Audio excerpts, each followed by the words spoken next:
Book of Heaven, Volume 5, Part 3.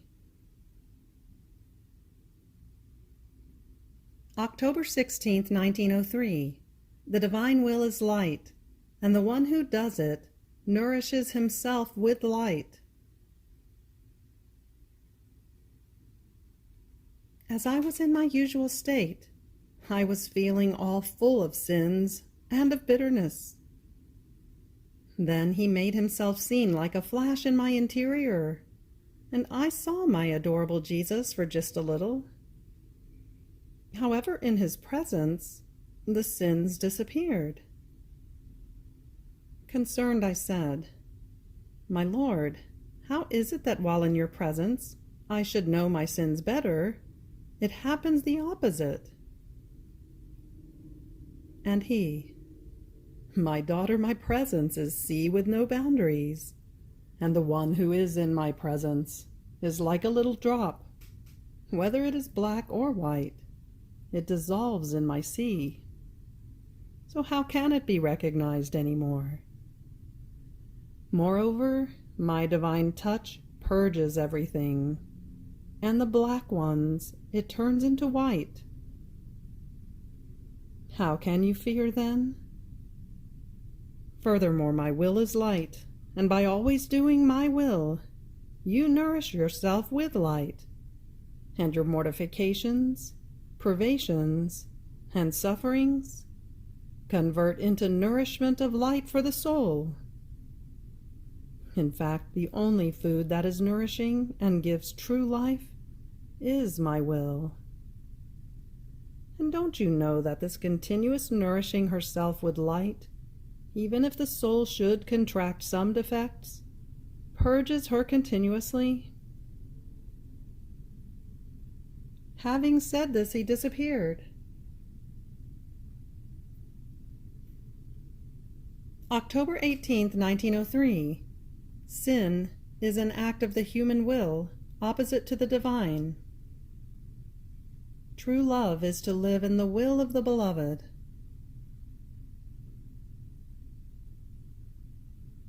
Continuing in my usual state, I saw my adorable Jesus for brief instants, and he told me, "My daughter, do you know what forms sin? An act of the human will opposite to the divine. Imagine two friends who are in opposition. If the issue is light, you would say that their friendship is not perfect and loyal. Be it even in little things, how can they love and yet oppose each other?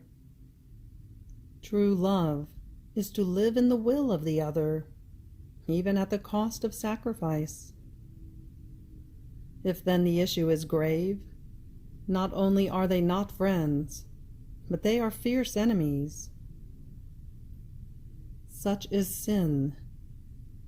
Opposing the divine will is the same as making God one's enemy. Be it even in little things, it is always the creature that puts herself in opposition to the Creator. October 24th, 1903. An image of the Church. As I told the confessor about my concerns that my state may not be will of God, and that, at least as a test, I wanted to try to make an effort to go out of it and see whether I could manage it or not, without raising his usual difficulties, the confessor said, "All right, tomorrow you shall try." So I was left as if I had been freed of an enormous weight. Now, after he celebrated Holy Mass and I received communion, I saw my adorable Jesus in my interior for just a little. His gaze fixed on me, his hands joined, in act of asking for pity and help. At that moment I found myself outside of myself, inside a room in which there was a lady, majestic and venerable, but gravely infirm. She was inside a bed with a headboard so high as to almost touch the vault, and I was forced to stay over this headboard in the arms of a priest in order to keep it still and to look at the poor ill one. While in this position, I saw a few religious surrounding the patient and offering their cares, and saying among themselves with intense bitterness, "She is ill. She is ill. It would take nothing more than a little shake."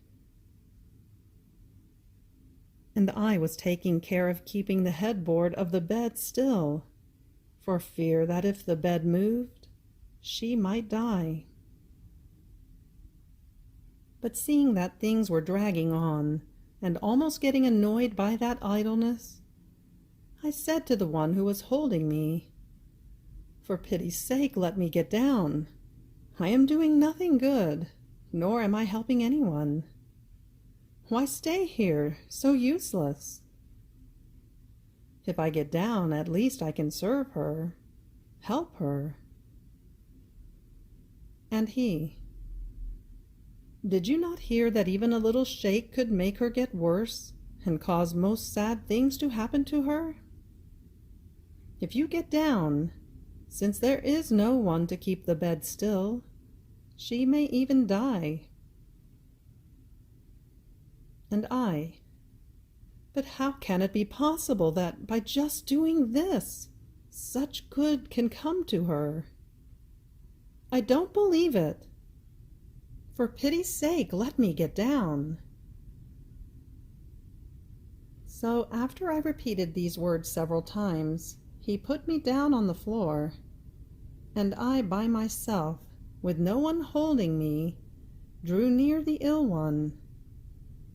And to my surprise and sorrow, I saw that the bed was moving. At those movements, her face went blue. She trembled and emitted a rattle of agony. Those few religious were crying and saying, "There is no more time. She is in the extreme moments now." Then some people who were enemies entered, soldiers and captains, to beat the ill one. But dying as she was, that lady got up with intrepidness and majesty to be wounded and beaten. On seeing this, I trembled like a reed, and I said to myself, "I have been the cause of this. I myself have given the push for so much evil to happen."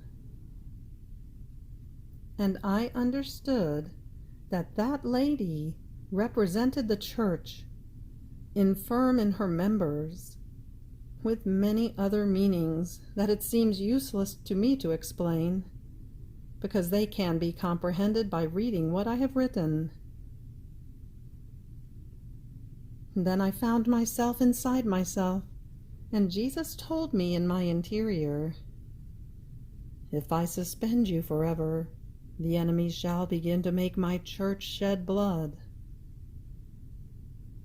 And I, "Lord, it is not that I do not want to stay.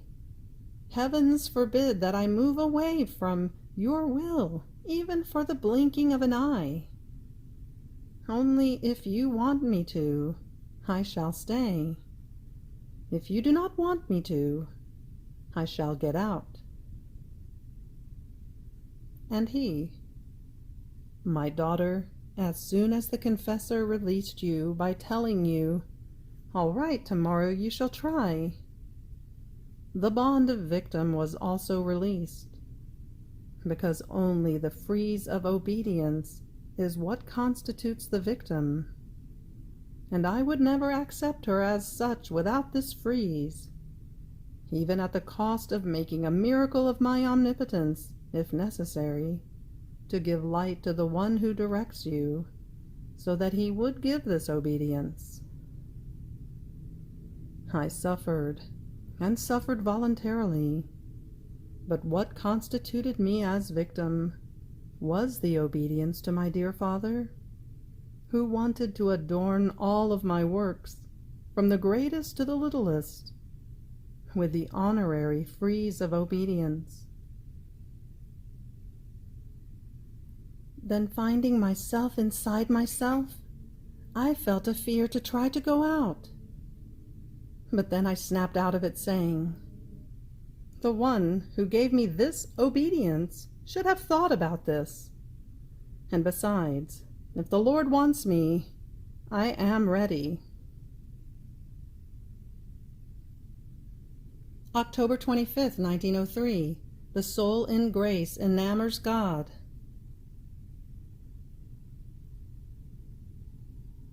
As the hour for my usual state came, I was thinking to myself that if the Lord would not come, I should try to make an effort to go out of it, also to see whether at least I could manage to. At first I could manage, but then my adorable Jesus came and showed me that when I would think of remaining in it, he would draw near me and bind me to himself in such a way that I would not be able to go out. When, on the other hand, I would think of going out of it, he would move away and leave me free, in such a way that I could do it. So I could not make up my mind, and I said to myself, "How I wish I could see the confessor, so as to ask him what I should do." And then a little later, I saw the confessor together with our Lord, and immediately I said, "Tell me, should I stay, yes or no?" While saying this, I saw in the interior of the confessor that he had withdrawn the obedience he had given me the day before, and so I decided to stay, thinking to myself that if it was true that he had withdrawn the obedience, fine. If then it was my fantasy that made me see it, while it could be false, when the confessor would come, things would be taken care of, and I could try another day. So I calmed down. Then, continuing to make himself seen, Blessed Jesus told me, "My daughter, the beauty of the soul in grace is so great as to enamor God himself. The angels and the saints are amazed at seeing this prodigious portent of a soul, still terrestrial, possessed by grace. At the fragrance of her celestial odor, they run around her, and to their highest pleasure they find in her that same Jesus who beatifies them in heaven, in such a way that it is indifferent for them to be up in heaven or down near this soul." But who maintains and preserves this portent, giving new tints of beauty continuously to the soul who lives in my will? Who removes any rust and imperfection from her, and administers to her the knowledge of the object that she possesses? My will. Who strengthens her, establishes her, and confirms her in grace? My will. The living in my will is the whole point of sanctity, and gives continuous growth in grace. However, one who one day does my will, and another her own, shall never be confirmed in grace. She does nothing but grow and then decrease. And how much evil this brings to the soul! Of how much joy she deprives God and herself! She is the image of one who today is rich, and tomorrow poor. She shall not be confirmed, either in richness or in poverty. Therefore one cannot know where she shall end up. Having said this, he disappeared. After a little while the confessor came, and as I told him what I have written, he assured me that he had truly withdrawn the obedience he had given me.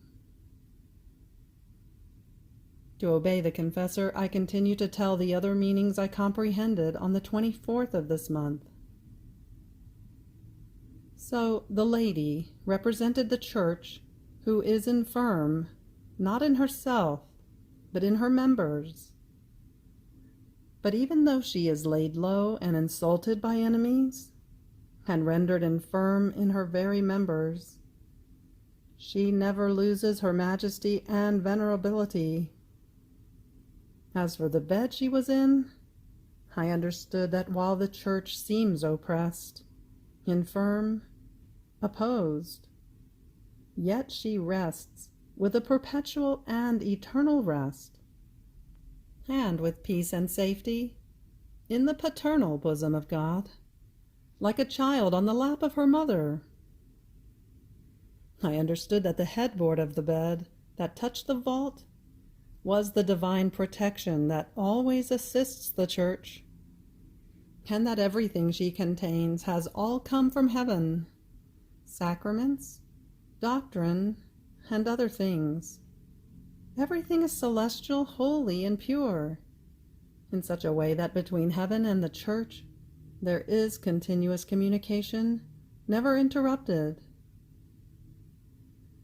As for the few religious who offered care and assistance to the lady, I understood that few are those who defend the church with their whole selves, considering the evils she receives as though given to themselves. The room in that she resided, made of stone, represented the solidity, the firmness, and even the hardness of the church in surrendering not one of the rights that belonged to her. The dying lady, who with intrepidness and courage allows herself to be beaten by the enemies, represented the church that while she seems to be dying, rises again more intrepid. But how? Through sufferings and shedding of blood. The true spirit of the church, always ready for mortification, as Jesus Christ was.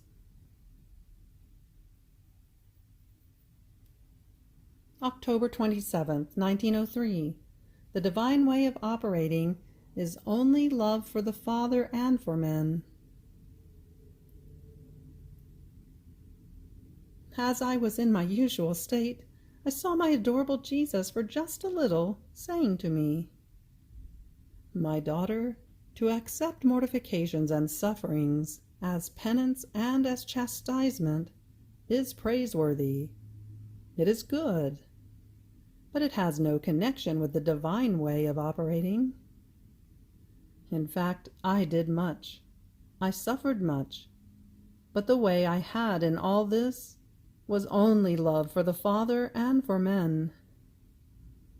So it shows immediately whether a creature has the way of operating and suffering in a divine manner, if it is love alone that pushes her to do it and to suffer. If she has other ways, good as they may be, they are always the ways of creatures, and therefore she shall find in them the merit that a creature can acquire, not the merit that the Creator can acquire, because there is no union of ways. But if she has my way, the fire of love shall destroy any disparity and inequality, and shall form one single thing between my work and that of the creature." October 29th, 1903. When the soul has the character of the purpose of creation impressed within herself, Jesus repays her with part of the celestial happiness. This morning, my adorable Jesus made himself seen in my interior, as if he had incarnated himself in my very person. And looking at me, he said, "My daughter, when I see the character of the purpose of my creation impressed in the soul, feeling satisfied with her because I see so well accomplished the work created by me. I feel a duty, or rather not a duty. He immediately added, because in me there are no duties, but my duty is a more intense love to repay her, advancing for her part of the celestial happiness. That is, manifesting to her intellect the knowledge of the divinity, attracting her with the food of eternal truths, amusing her sight with my beauty, making the sweetness of my voice resound to her hearing, to her mouth my kisses, to her heart my embraces and all my tendernesses. And this corresponds to the purpose for which I created her, that is, to know me, to love me, to serve me. And he disappeared. So finding myself outside of myself, I saw the confessor and I told him what blessed Jesus had told me. I asked him whether it was according to the truth, and he said to me, yes. Not only this, but he added that the divine speaking could be recognized well, because when God speaks and the soul relates it, the one who listens not only sees the truths of the words, but feels an emotion in his interior that only the divine spirit possesses. October 30th, 1903. Teachings about Peace. This morning, since my adorable Jesus was not coming, I was thinking in my interior, who knows whether it is true that it was our Lord who was coming, or rather it was the enemy to deceive me? How could Jesus Christ leave me in such an ugly way, without pity? Now, while I was thinking of this, he made himself seen for a few instants, and raising his right hand, pressing his thumb on my mouth, told me, "Be quiet, be quiet." And besides, would it be nice if someone who has seen the sun, only because he does not see it, says that what he had seen was not sun? Would it not be more true and reasonable if he said that the sun has hidden? And he disappeared. I could not see him, but I felt that with his hands he was retouching me all over, and rubbing my mouth, my mind, and so forth. And he made me all shining. Since I could not see him, my mind continued to raise doubts, and he, making himself seen again, added, "You still do not want to stop it? You want to make my work in you disappear? Because by doubting, you are not at peace. And since I am the font of peace, as the one who guides you does not see you at peace, you shall cause him to doubt that it is not the King of Peace who dwells in you." You do not want to be attentive. It is true that I myself do everything in the soul, in such a way that without me she would do nothing. But it is also true that I always leave a thread of will to the soul, so that she too may be able to say, "I do everything of my own will." So by being restless, you break this thread of union with me, and you bind my arms in such a way that I am unable to operate in you, waiting for you to put yourself at peace again, in order to take the thread of your will again and continue my work.